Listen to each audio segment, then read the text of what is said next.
শিৱসাগৰৰ ডিমৌ সমষ্টিৰ খামুন আৰু দিৰৈ সংযোগী এটা নৱনিৰ্মিত পথ বৰ্তমান কম দিনৰ ভিতৰতে বিধ্বস্ত হৈ পৰিছে। মই দেখুৱাইছোঁ এয়া হৈছে পথটো যে এইটো পথ পেভাৰ ব্লক দি নিৰ্মাণ কৰা মাত্ৰ ৩-৪ মাহ হৈছিল আৰু ৩-৪ মাহতে ইয়াত বৰ্তমান দ পুখুৰী সদৃশ গাঁতৰ সৃষ্টি হৈছে। মই দেখুৱাইছোঁ এই পথটো আচলতে কি ধৰণে একাঠু পৰ্যন্ত দ হৈ গৈছে।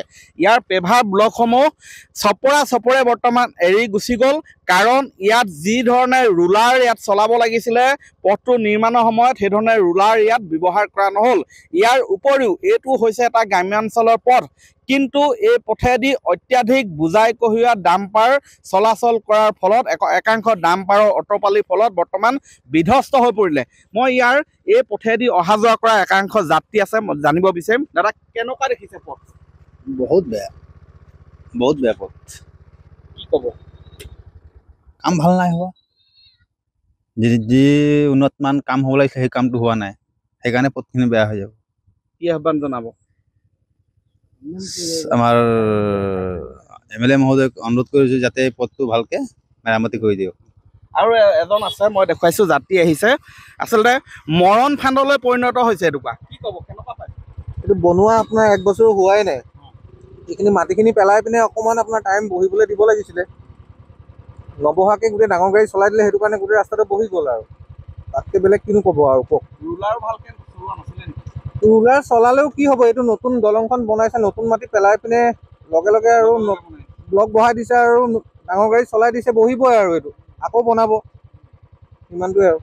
হয়, মই এই গোটেই পথটো দেখুৱাইছোঁ যে আচলতে কি ধৰণে আচলতে মৰণ ফান্দলৈ পৰিণত হৈছে। বৰ্তমান ৩-৪ মাহৰ ভিতৰত বিধ্বস্ত এইটো কোটি টকা খৰচ কৰি ব্যয় কৰি নিৰ্মাণ কৰা এইটো লোক নিৰ্মাণ বিভাগৰ পথ। দাদা, অকণমান এইফালে চাব। এই যিটো ৰাস্তা আপোনালোকে অহা যোৱা কৰে, এতিয়া ইয়াত কম দিনৰ ভিতৰতে এনেধৰণৰ অৱস্থা, কি দেখিছে এতিয়া? কম দিনৰ ভিতৰতে বনাই দিলে ৰাস্তাখন, এতিয়া ভাল হোৱা নাই, চলাবলৈ আমাৰো দিগদাৰ হৈছে, গাড়ী মটৰ সেইবোৰ।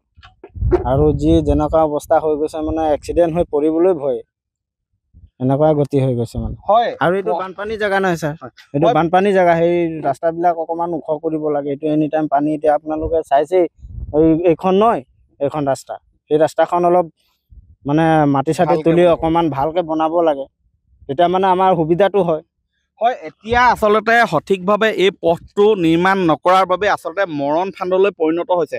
মই পুনৰ দেখুৱাব বিচাৰিম এই যিটো আচলতে পথ, এইটো পথটো মই দেখুৱাইছোঁ এটা ব্যস্ততাপূৰ্ণ পথ।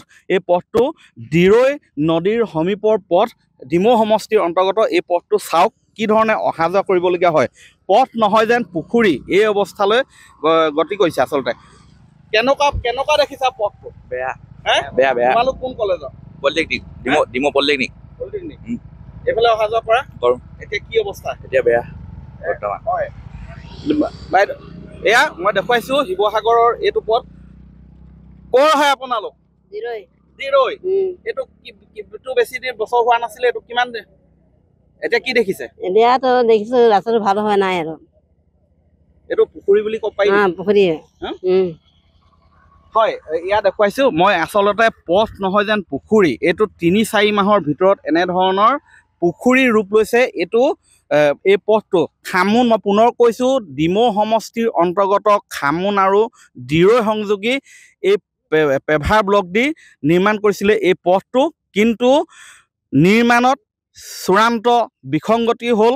আৰু ইয়াৰ উপৰিও আচলতে এনেধৰণৰ গ্ৰাম্যাঞ্চলৰ পথত অত্যাধিক বুজাই কঢ়িওৱা ডাঙৰ ডাম্পাৰ আচলতে নিব নালাগে, কিন্তু তাৰ বিপৰীত এখন দৃশ্য দেখা যায়।